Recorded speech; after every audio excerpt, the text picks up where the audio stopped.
Halo teman, kali ini saya akan share cara hadapi DC aku laku yang datang ke rumah. Lakukan ini agar aman. Nah, video ini saya buat khusus buat pengguna aku laku yang sudah didatangi oleh developer aku laku. Ayo, siapa yang sudah galbait di aku laku, mohon tulis di kolom komentar ya. Nah, ada banyak cara untuk menghadapi developer aku laku. Nah, saya akan share di video kali ini, jadi mohon simak video ini sampai habis ya teman. Yang pertama, kita harus tahu jika aku laku itu adalah aplikasi multi finance. Jadi tingkatannya lebih besar dari pinjaman online. Jadi untuk kawasan developernya lebih menyeluruh di seluruh Indonesia. Ini terkonfirmasi di kota-kota besar semuanya ada developer dari aku laku, jadi mohon berhati-hati. Nah, kalau sudah datang ke rumah gimana Bang? Apa yang harus kita lakukan? Yang pertama, kalau sudah developer datang itu biasanya untuk awal-awal cuma menyerahkan surat somasi peringatan pembayaran. Itu wajib ya teman. Jadi datang pertama kali menyerahkan surat itu dan pergi. Jadi untuk pertama kali tidak boleh langsung menagih, itu tidak boleh. Terus menyerahkan surat somasi itu mungkin sekitar 1 minggu. Kalau kita tidak bayar setelah surat somasi itu datang, mungkin developernya akan datang lagi ke rumah kita. Nah, ini perlu teman-teman perhatikan agar tidak salah menanggapinya. Yang pertama, teman-teman harus tanyakan dulu identitas resmi dari pinjaman online itu.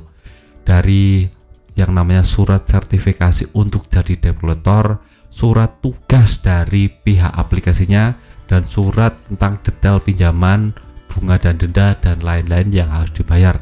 Itu semua harus ada suratnya lengkap ya teman. Kalau tidak ada satu saja, teman-teman bisa usir saja karena itu terindikasi penipuan. Jadi banyak sekali oknum-oknum DC pinjaman online palsu yang mulai tahu alamat teman-teman jadi ingin mendapat uang gratis seperti itu teman. Jadi jangan sampai tertipu oleh penipuan ini. Tahu-tahu teman-teman sudah bayar di developernya yang palsu ini, tapi tagihan teman-teman di aplikasi masih ada. Nah, ini teman-teman bisa tekor 2 kali. Jadi jangan sampai teman-teman kena tipu oknum-oknum yang mengaku developer padahal dia bukan developer. Developer asli itu punya surat sertifikasi untuk jadi developer, jadi dia tidak sembarang orang bisa dapat surat sertifikasi ini ya teman. Dan yang paling penting ada surat kuasa dari aplikasi pinjaman online untuk menagih teman-teman, itu wajib ada ya teman. Nah, kalau semua itu ada, surat sertifikasi, surat yang lainnya ada, teman-teman suruh masuk saja ya teman. Nah, teman-teman bicarakan baik-baik tentang yang namanya alur untuk pembayarannya. Teman-teman bisa umpamanya teman-teman ada uang, teman-teman bisa bernegosiasi tentang yang namanya untuk bayar pokoknya saja, tidak dengan bunga dan denda. Ini bisa dinegosiasikan, bisa didiskusikan. Tapi untuk masalah ini mungkin alot ya teman, mungkin prosesnya bisa berbulan-bulan karena ya kita tahu sumber penghasilan developer itu dari bunga dan denda yang dibayarkan teman-teman.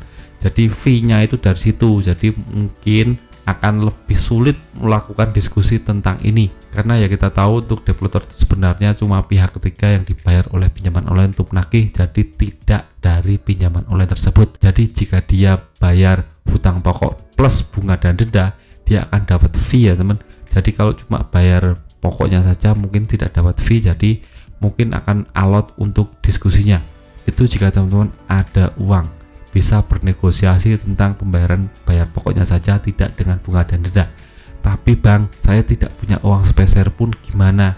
Nah, kalau teman-teman sudah tidak punya uang sepeser pun untuk membayar pinjaman online, teman-teman harus hadapi developer dengan apa adanya saja, cuek saja, bilang saya tidak punya uang untuk sekarang, nanti kalau saya ada uang saya akan bayar di aplikasinya, tidak dengan jenengan, tidak dengan sampean, seperti itu teman. Jadi jelas di sini, jika kita sudah pasrah atau ikhlas dengan pinjaman kita dan kita sudah ngomong jujur dengan developer, mungkin developer akan paham tentang masalah kita. Karena ya dia mau menagih mau bagaimana lagi, kita tidak punya uang, kita sudah pasrah, kita sudah ikhlas dengan masalah ini. Dan developer harus tahu tentang ini. Jadi jika dia datang lagi, dicuekin lagi, bicara seperti itu, datang lagi, dicuekin seperti itu, terus menerus seperti itu teman, sampai developernya bosan menagih kita. Jadi kita pasrah mau diapain saja juga mau, karena kita tidak punya uang sepeser pun untuk membayar. Seperti itu teman, nanti developer akan pergi sendiri dan mencoret daftar kita dari yang namanya daftar prioritas penagihan pinjaman online. Nah, kalau kita sudah dicoret dari daftar penagihan pinjaman online, maka kita tidak lagi akan didatangi dan lebih fokus kepada orang-orang yang mentalnya lemah, orang-orang yang gampang dimanipulasi dan ditujukan atau dikasih arahan untuk membayar seperti itu ya teman. Jadi teman-teman harus lakukan ini agar aman. Terus kalau sudah seperti itu teman-teman jangan diam saja, teman-teman harus lebih bersemangat. Jadi tanamkan di mental teman-teman, tanamkan di pikiran teman-teman, sekarang saya galbay nggak apa-apa, tapi ke depan kalau saya punya uang besar, saya akan melunasi semua tagihan saya. Harus berpikirnya seperti itu. Jangan sampai kalau galbay ya sudah, ke depan tidak akan bayar seperti itu. Jangan seperti itu ya teman.